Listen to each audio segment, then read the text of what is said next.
Hey everybody, Josh Peck here. Well, we got a lot to talk about. Big, possibly huge prophetic news day.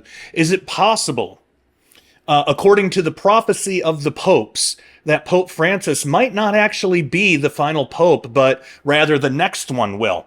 And how would this work, and what would this mean for the very near future should Pope Francis not survive his recent hospital visit? Well, don't worry if this is all brand new to you, if you've never heard of the prophecy of the popes, or if you don't know anything about this. Don't worry, we're going to break it all down, and it is very prophetically significant. Before we jump in, if you haven't had a chance, if you're viewing this on YouTube or Rumble, make sure you follow us. Make sure you subscribe to this channel. Click the bell to turn on all notifications. I've noticed in my analytics about half of my viewers aren't subscribed. And I know some of that is because YouTube does unsubscribe people sometimes. Don't know why they do it, but they do. So just make sure you click the bell and turn on all notifications so you know when a new video comes up. Okay, so if you haven't heard, Gateway Pundit recently reported on Pope Francis's current medical issues, and I'm going to go through this, and then we're going to get into the prophecy of the Pope stuff. But Pope Francis, who is now 88 years old and hospitalized, is grappling with worsening health as he fights double pneumonia. I want to mention, too, real quick, if you want the show notes for this video and all the other videos that we do, I do make those available at dailyrenegade.com as a downloadable PDF. I also make that available on my Substack, joshpeck.substack.com. And really the best way is to just get a subscription to the both, and you have everything. Not only on the Substack, not only do you have the show notes, excuse me, but you also get audio-only podcasts. So if you're driving in your car and you don't want to watch something, or if you're doing some household chores or just hanging out and you don't actually want to watch something, you just want to listen, joshpeck.substack.com is the place to go. Okay, so long a target of conservative criticism for pushing the Catholic Church towards left-leaning political issues and causes instead of upholding tradition and moral values, Francis has been battling a severe respiratory infection for over a week now, and that condition has now escalated into double pneumonia, which is an aggressive illness inflaming both lungs and can be extremely serious.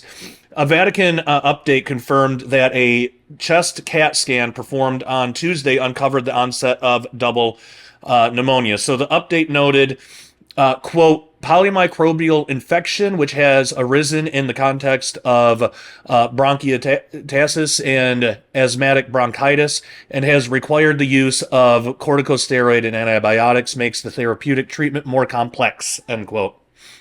So on Wednesday night, the Vatican shared a new update on its website reporting that Pope Francis is in stable condition and that blood tests indicate a minor improvement. Although, as we'll see in a minute, that's not as good of news as it sounds initially. But they said, quote, the Holy Father's clinical condition is stationary. The blood tests evaluated by the medical staff show a slight improvement, particularly in the inflammatory indices. After breakfast, the Pope read some newspapers and then went about his work with his closest collaborators. Before lunch, he received the Eucharist. In the afternoon, he received a visit from Prime Minister Giorgia Meloni, with whom he spent 20 minutes in private, end quote. But things later seemed to take a turn for the worse. So RadarOnline.com reported that the 88-year-old Pope has allegedly told his aides that he won't survive and is preparing for death as he fights pneumonia in the hospital. Two insiders who spoke with Politico say that the Pope has been deeply upset after being unable to give his customary Sunday Angelus sermon, a responsibility he's almost never skipped during his time as pontiff. Politico stated, quote, on February 6th, before he was hospitalized, he extended the term of the Italian Cardinal Giovanni Battista Re as Dean of the College of Cardinals, a role that will oversee some preparations for a potential conclave, the secretive gathering that determines the selection of a new pope. The move, which controversially sidestepped a scheduled vote on the next dean by top cardinals, was intended to ensure that the process process plays out according to Francis's wishes, the people said. Ray, a long-time Vatican operator, is too old to participate in the conclave himself. Nevertheless, he will be a pivotal figure in the behind-closed-doors discussions that often take place before the conclave. That Francis selected him as dean instead of a younger candidate suggests he wanted to keep a friendly face in the role who would defend his legacy, said one of the people. On, on Saturday, the pontiff also sped up his unprecedented reformist move to appoint a nun, Sister Raffaella Petrini, as the next and first woman governor of Vatican City, announcing that Petrini's term would begin on March 1st. That date was earlier than some expected and triggered unease about his health among allies, according to one high-ranking church official. However, it might also have been a coincidence. The current governor, Cardinal Fernando Vergez Alzaga, will turn 80 that day, making him ineligible for the role. Even if Francis survives his latest illness, observers see this as a likely turning point as Francis shifts focus from making headway on reform to locking it in. He may, quote, this is what one Vatican official says, quote, he may not die now, but of course he eventually will. We all die, and he's an 88-year-old man with lung problems, end quote. So with that, that is the recent news on his health, which has had a lot of people wondering about the prophecy of the Pope. So I wanted to go into that because the question comes up, if Pope Francis does not survive, where does that lead us with the prophecy of the popes? Well, for anybody who's not familiar with it, the Prophecy of the Popes is an almost 900-year-old collection of 112 brief, mysterious Latin phrases that supposedly forecast the sequence of Catholic popes, beginning with Celestine II, excuse me, and concluding with the 112th pope, known as Peter the Roman. Now, apparently, it's been completely accurate so far. And according to the prophecy, this final pope's reign is said to lead up to the destruction of Rome. Pope Benedict, who passed away not long ago, was number 111 on this list. And that leaves Pope Francis, if his election was legitimate. And I'll get into why I say that shortly. But that would leave Pope Francis as number 112, the last in the lineup. Again, if his election was legitimate. Now, a lot of this stuff comes from the great work of Tom Horn with Petrus Romanus that he co-authored with Chris Putnam. And I really wanted to cover this because Tom's not here to be able to cover it himself. He passed away shortly. Chris Putnam isn't here either. He passed away a few years ago.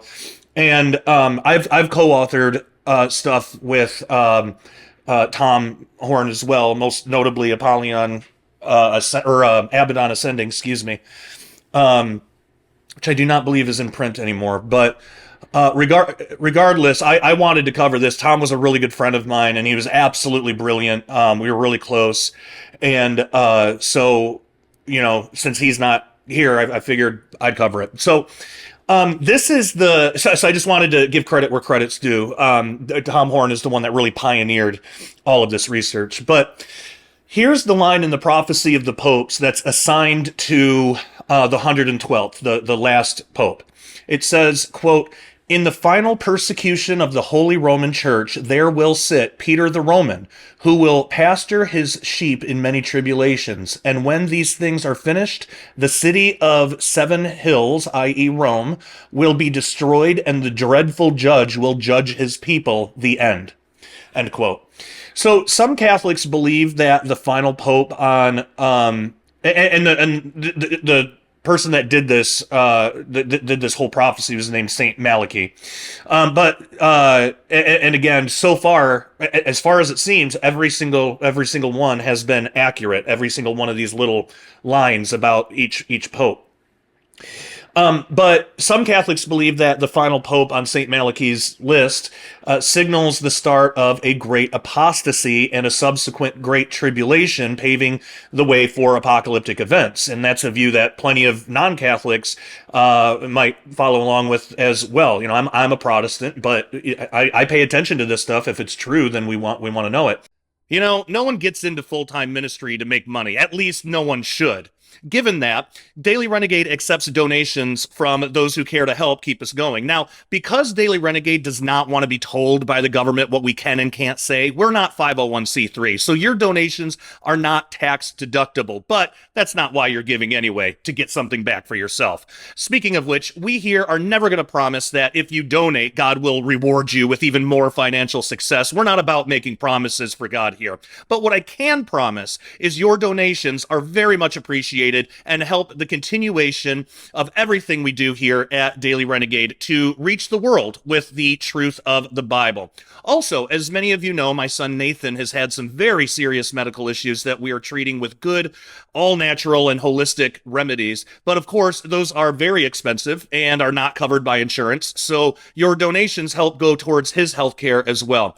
If you can't afford to donate, you can always donate your time in prayer, which is far more valuable anyway. Let's be serious. So pray for our wisdom, pray for God's guidance for us, and that we never lose focus on what's really important, which is using Daily Renegade as a light of truth that the world so desperately needs right now, especially in these times. As always, thank you so much for your generosity, and I pray God blesses you greatly. Now, this could usher in the false prophet, which is a figure from the book of Revelation who's said to steer the world's religious groups toward supporting a political figure called the Antichrist. And this blending of church and worldly power would hand the man of sin unmatched global sway during what's known as the Great Tribulation. Now, in recent times, a number of Catholic priests, some of whom have passed away, have been really vocal about what they viewed as this unavoidable threat of the false prophet emerging from within the Catholic Church itself, driven by hidden satanic, Illuminati, Masonic forces. And these priests didn't use Illuminati, the word, to specifically mean the Bavarian group started by Adam Weishaupt, who was a Jesuit-educated figure on May 1st, 1776, but instead, they actually saw it as a label for a contemporary multinational elite, an occult network pulling strings behind today's supernatural and global political schemes. Something that actually Donald Trump reportedly came to understand as well. So priests like Father John F. O'Connor, Father Alfred Kuntz, and Father Malachi Martin, among others, claimed that this secret group includes fake Catholic insiders. So they argued that since the Roman Catholic Church accounts for 1/6 of the world's population and more than half of all self-identified Christians, that it's a critical tool for manipulating future global dynamics in both religious and political spheres. So I mentioned Petrus Romanus by Tom Horn and Chris Putnam. Well, in that book, and it's an amazing book. If you haven't read it, you should pick up a copy and check it out. But in that book, they spotlighted Malachi Martin, a former Jesuit priest, respected Catholic theologian, and retired professor at the Pontifical Biblical Institute. So Martin, who was a close friend of Pope Paul VI, worked in the Holy See, researching the Dead Sea Scrolls, writing for scholarly journals on Semitic paleography, and teaching Aramaic, Hebrew, and Scripture. In 1965, Paul VI released him from his Jesuit and priestly vows, after which Martin relocated to New York. And there, he focused on writing and occasionally speaking publicly about topics ranging from the fallout of the Second Vatican Council to insider perspectives on papal history, Catholic teachings, and global politics. And as a Vatican Advisory Council member and personal secretary to the prominent Jesuit Cardinal Augustin Bia, Martin had access to sensitive information about hidden church and world affairs. Now, many And that does include the third secret of Fatima, which we're not going to get really too much into in this video. If that's something that you would like me to cover at another time, let me know. It's just worth mentioning because he was involved in that. And with that third secret of Fatima, many suspect that that secret, which Martin implied was never really fully disclosed, actually outlined a scheme to install the feared false prophet during a so-called final conclave, which is really, really interesting given the times that we're living in now. With Pope Benedict's resignation, which Tom Horn like perfectly predicted down to the exact month and year, and the rise of the first Jesuit pope, Martin's novel Windswept House takes on a lot of relevance here. So in it, he portrayed a pope being covertly pushed out, perhaps that could be Benedict, and succeeded by a Jesuit supporting figure, perhaps that could be Francis, whose aid in establishing a new world order. That was the whole point. So Martin alleged that an Illuminati-backed faction had penetrated the Vatican's top ranks, steering it towards this global agenda. Some even speculate that this same group, maybe the Masonic superforce that he cautioned against, played a role in his sudden and, to some, suspicious death in 1999. So could he have been silenced by those he accused of manipulating the Vatican to usher in a worldwide Antichrist system? Many think so.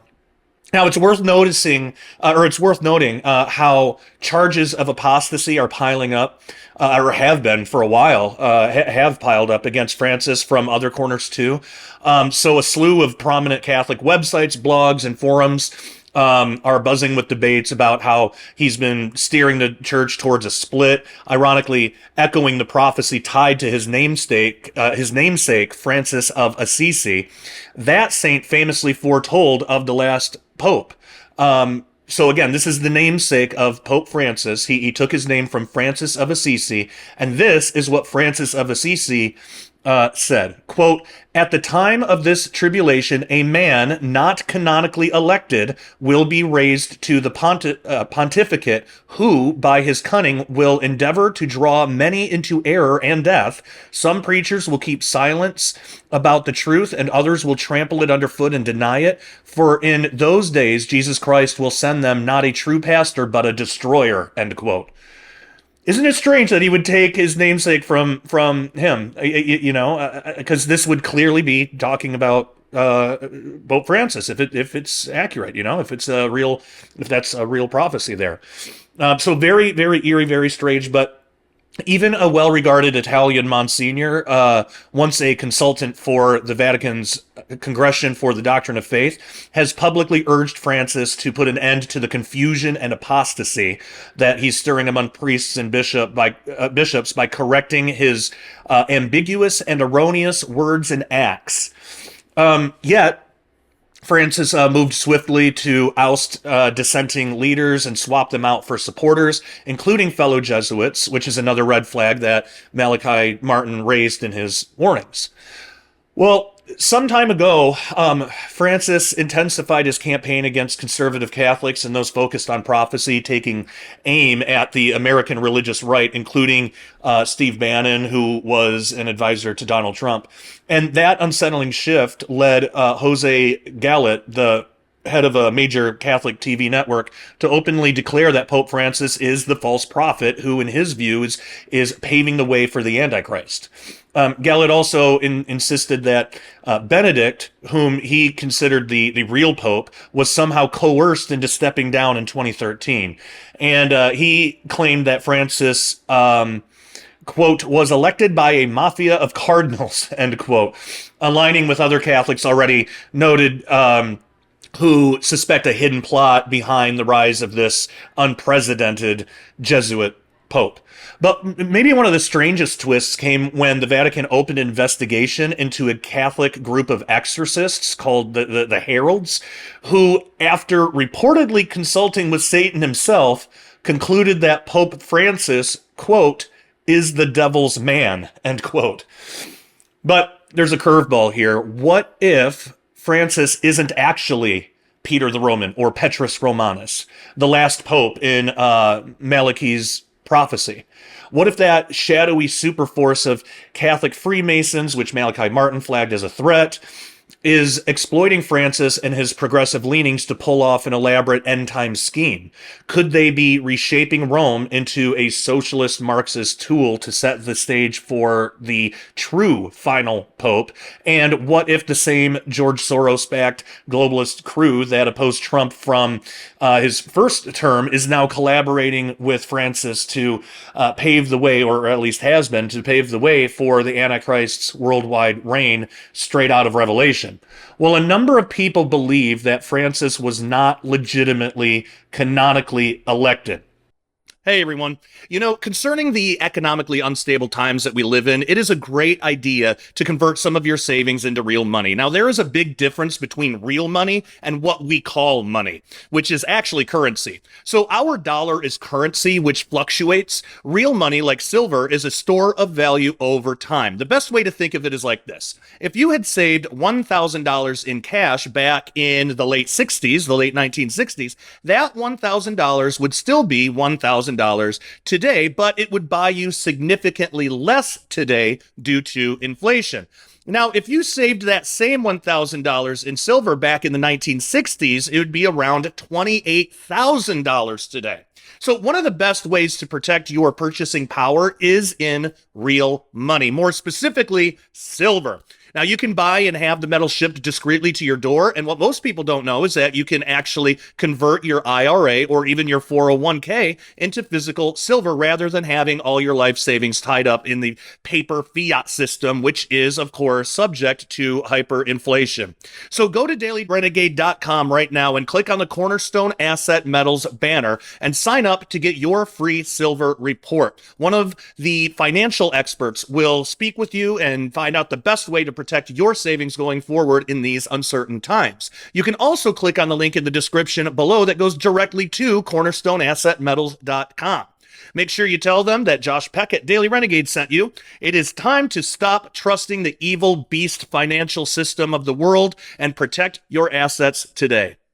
Now, for reasons that remain publicly unclear, they argue that he was inserted as a stopgap placeholder until the actual Pope, number 112, Petrus Romanus, could step into that role. And the weird circumstances behind this alleged placeholder false Pope, it might not ever be completely uncovered, but mystics like Father Herman Bernard Kramer hinted at such a possibility in his book, The Book of Destiny. Now, this guy's a mystic, and I don't agree with his interpretation of Revelation, but it was important enough for Tom Horn to talk about, so I think we should get into this. So, in a distinctive reading of Revelation chapter 12, specifically the Great Wonder in verse 1, Father Kramer noted, "The sign in heaven is that of a woman with child crying out in her travail and anguish of delivery.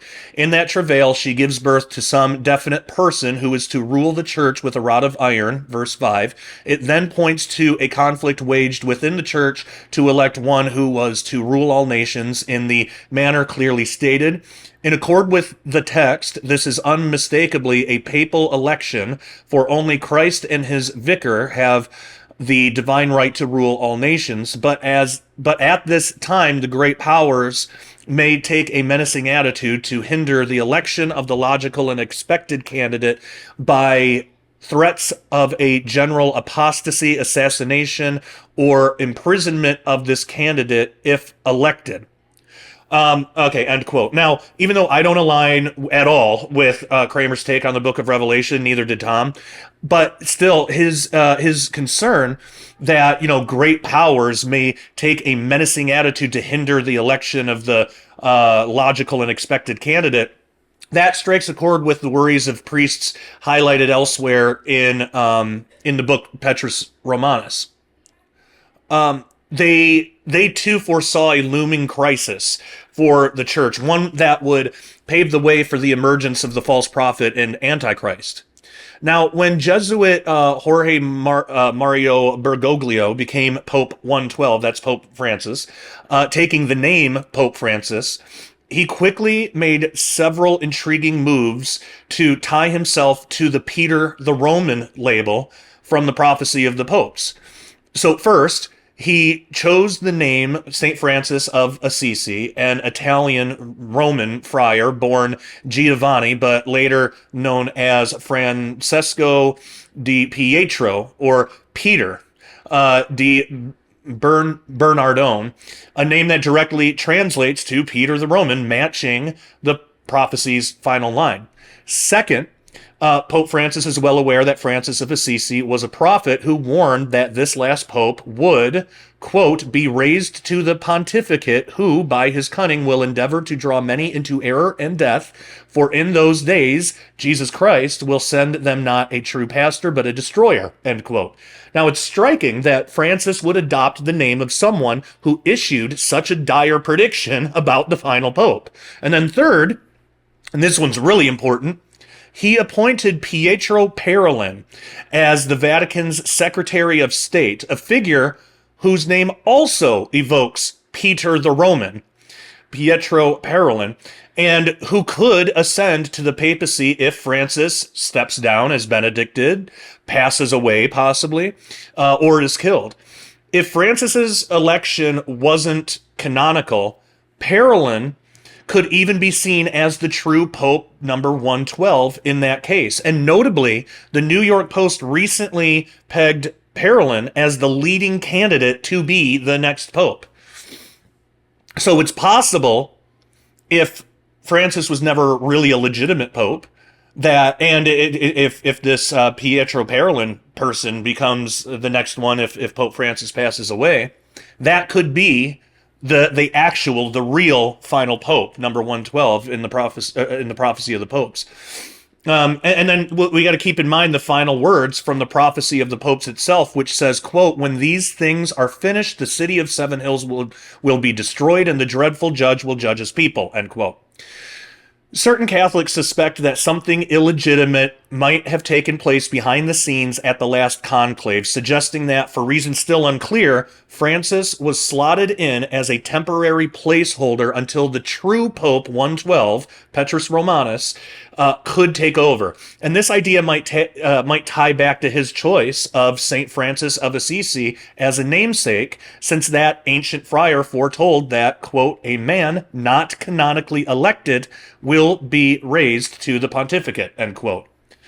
Now, once more, the murky motives behind a placeholder or false pope remain mostly hidden from the public, but still, it's worth remembering that both Catholics and Protestants have long seen the prophecy of the popes as just one of many signs pointing to Rome's role in the end times. They also connect it with the prophesied downfall of the seven-hilled city of Rome, which I think could plausibly occur if the asteroid Apophis, which we just talked about in the previous video, but if the asteroid Apophis showers down debris onto the Earth in 2029, that could fulfill this. And this aligns with the depiction of the Roman Catholic Church as many equate it, from Revelation 17:5, mystery, Babylon the Great, the mother of harlots and abominations of the earth. Now, of course, opinions are split on that, but a lot of people see it that way. Now, in Revelation, John vividly portrays this woman riding a scarlet beast as a city perched on seven hills, holding sway over the earth's kings. And you can read about that in Revelation 17, 8, and 9. When John wrote those words, only one city fit that description, which would be Rome, the seven-hilled ruler of the world's kings.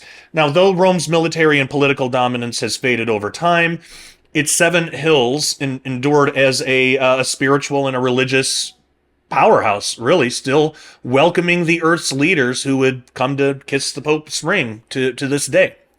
So the closing words of the prophecy of the popes also, foretell like Rome's destruction.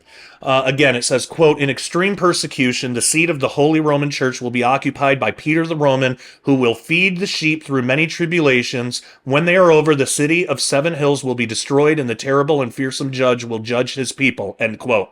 That really seems to correspond with Revelation 17 and 18, which describes the fiery destruction.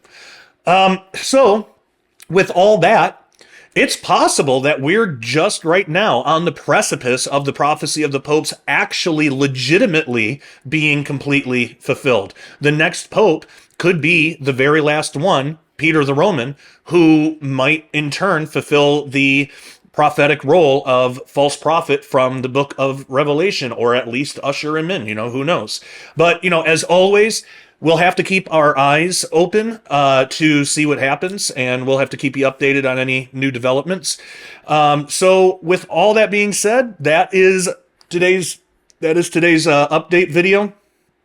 Thank you so much for joining me, and until next time, take care and God bless. If you are a Bible-believing Christian who opposes the kingdom of darkness trying to run the world right now, then you are a renegade to the satanic system. We here at Daily Renegade wear that badge proudly. So, if you're a renegade as well, head on over to dailyrenegade.com right now and get a membership today. You'll get our full catalog of Sharpening Report episodes and Daily Renegade update videos on topics such as Bible prophecy, science, technology, the Nephilim, aliens, and so much more. All of our episodes at Daily Renegade are early access, so as a member, you'll get the videos before anyone else does. Daily Renegade also offers videos not available anywhere else due to social media censorship. We also have a community page only for members where we can all fellowship together without fear of censorship. It's basically the best of Facebook and YouTube rolled into one without any of the garbage. Memberships are only $10 a month or $100 a year, and if you can do it, I suggest getting the $100 a year because it's cheaper in the long run, and essentially you get 2 months for free that way. So come join our family of renegades at dailyrenegade.com right now. The link is in the description below, and we'll see you there.